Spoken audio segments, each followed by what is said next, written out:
Morning everyone, কেমন আছো সকলে? আশা করছি সকলে তোমরা ভীষণই ভালো আছো। আমরাও কিন্তু খুবই ভালো আছি। এখন ঘড়িতে প্রায় বাজে সকাল 11টা, আর এখন থেকে তোমাদের সবাইকে সাথে নিয়ে আজকে ব্লগটা স্টার্ট করলাম। আশা করছি তোমাদের আজকের এই ব্লগটা দেখতে খুব ভালো লাগবে। তো সকালে সমস্ত কাজ বাজ শেষ, সকালে খাওয়া দাওয়া হয়ে গেছে। এখন যাবো হলো দুপুরে রান্না বান্না সারতে। তো চলো দেখিয়ে দিচ্ছি আজকে কী কী রান্না করছি। আর হ্যাঁ, তোমরা ব্লগটা দেখতে থাকো, আশা করছি ভালো লাগবে। আর যদি ভালো লেগে থাকে একটা লাইক আর একটু পাশে থেকো আমার। চলো আজকে কি কি রান্না করছি দুপুরে সেটা দেখিয়ে দিই আগে। তো এদিকে আমি রান্নাটা বসিয়ে দিয়েছি, চলো দেখাচ্ছি। এদিকে দেখো, এই যে চচ্চড়ি করবো, সিম আলু ডাটা এইসব কেটে নিয়েছে, মাই কেটে নিয়েছে, আমি ধুয়ে নিয়ে আসলাম। আর এইদিকে শুরু করে আওয়াজ করছে, এখানে হচ্ছে পেঁপে আর আলু দিয়েছি, এটা পনির রান্না করবো সেটার জন্য। আর এদিকে সকালে আজকে বড়া করেছিলাম, কয়েকটা ছিল, তো ভাবলাম এখনই ভেজে রাখি। তো এখানে এই যে পনিরটা বানানো হয়ে আছে। তো এইদিকে দেখো বড়াগুলো কিন্তু ভাজা হয়ে গেছে, পেঁয়াজ আর আলু দিয়ে বড়াগুলো করেছিলাম। বেশ ভালো লাগে আমার এই পেঁয়াজ আর আলুর বড়াগুলো, বেশ মচমচেও হয় আর খেতেও ভীষণ ভালো লাগে। যাই হোক, বড়াগুলো নামিয়ে রেখে এইদিকে দেখো পনিরগুলো ভেজে নিচ্ছি। আজকে পনিরটা না একটু নরম হয়ে গেছিলো, তো একটা দুটো প্রথমে দিয়ে চেক করছিলাম যে পনিরগুলো ভাঙে কি না। তো দেখি ভাঙলো না, তো তার জন্য সবগুলোই ঢেলে দিলাম। বাড়িতেই তো বানানো হয়, তোমরা জানো পনিরটা। তো অনেক কয়েকটাই পনির আজকে দেখি টুকরা হয়েছে, আর অনেক বড় বড়ই পিস করা হয়েছে। তো এদিকে হলুদ লবণ দিয়ে ভালো করে আগে পনিরগুলো ভেজে নিচ্ছি। তো এইদিকে এখানে পনিরগুলো ভাজা হতে থাক, চলো দেখি আজকে কি কি বাজার করে এনেছে।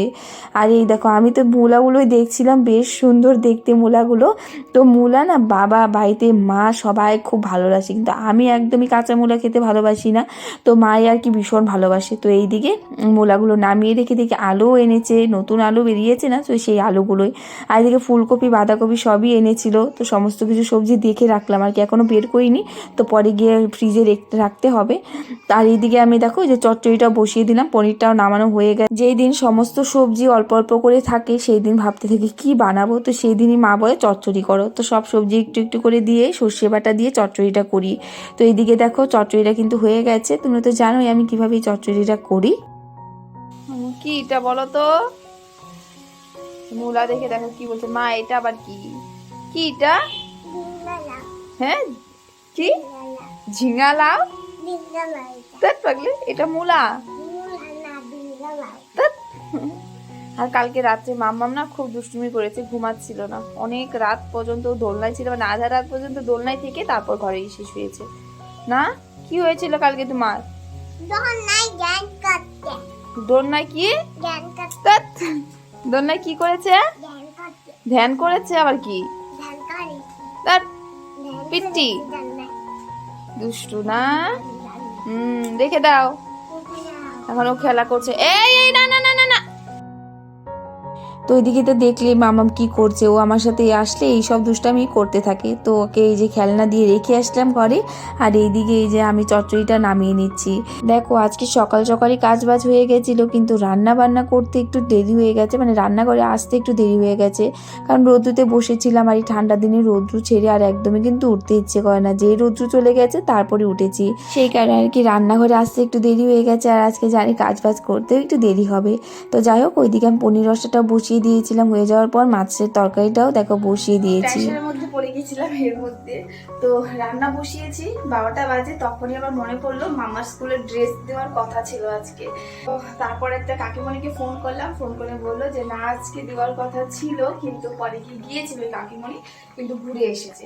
তো সেই কারণে একটু রিল্যাক্স হলাম। এখন এই যে ফোন করে বললো যে না দেওয়ার কথা ছিল কিন্তু দেয়নি, আজকে 2 তারিখে দেওয়ার কথা আছে। আর এদিকে দেখো মাছের ঝোলটা বসিয়ে দিয়েছি, আর আমার পনির রসাটাও কিন্তু হয়ে গেছে, সেটা শেয়ার করিনি তোমাদের কাছে। তো এইদিকে রান্নাবান্না করে তাড়াতাড়ি করেই সারছিলাম, ভাবছিলাম স্কুলে যাব, তারপরে যে কাকিমণি ফোন করে বললো যে না যেতে হবে না, তো সেই কারণে আর কি পরে আর যাইনি। আর এইদিকে যে মামাকে বলছিলাম স্নান করিয়ে তারপর আর কি সমস্ত কাজ করব, কিন্তু ওই যে ও আসছিল না, দাদামণি এসেছে না, দাদামণির সাথেই খেলা করছিল। তো ভাবলাম তাহলে তাড়াতাড়ি করে আমি তাহলে এই যে ঘরটা আগে পরিষ্কার করিনি, রান্নাঘরটা আমার এলোমেলো থাকলে আর একদমই ভালো লাগে না। না, শুধু মনে হয় কখন যে ঘরটা পরিষ্কার করব তারপর একটু মনে হবে যে একটু কাজগুলো হালকা হয়ে গেছে। আর যে কোনো কাজই হোক না কেন আমার মনে হয় একটা কাজ করে তারপর আরও একটা কাজ ধরতে একদমই ভালো লাগে না। যে কোনো কাজই করব না কেন কমপ্লিট করে তারপর অন্য একটা কাজ করব। আর এইভাবে কাজগুলো করলে না বেশ ভালোভাবে কিন্তু হয়ে যায় আর কি। আর নয়তো একটা ছেড়ে আরেকটা করতে একদমই ভালো লাগে না। তো যাই হোক, দেখো এদিকে কিন্তু আমার ঘরটা ভালো করে পরিষ্কার করা হয়ে গেছে আর ভাতটাও বসিয়ে দিয়েছি। আর এদিকে মামামকে বলছিলাম চলো তোমাকে স্নান করিয়ে দিই। এই যে ওর দাদামণিকে পেয়েছে না, এখন বলছে ওর দাদামণিকে নাকি রান্না করে খাওয়াবে। তো বললাম ঠিক আছে, তো তুমি 5 মিনিট খেলতে থাকো আর এদিকে আমি তাহলে বাসনগুলোকে মেজে নিই।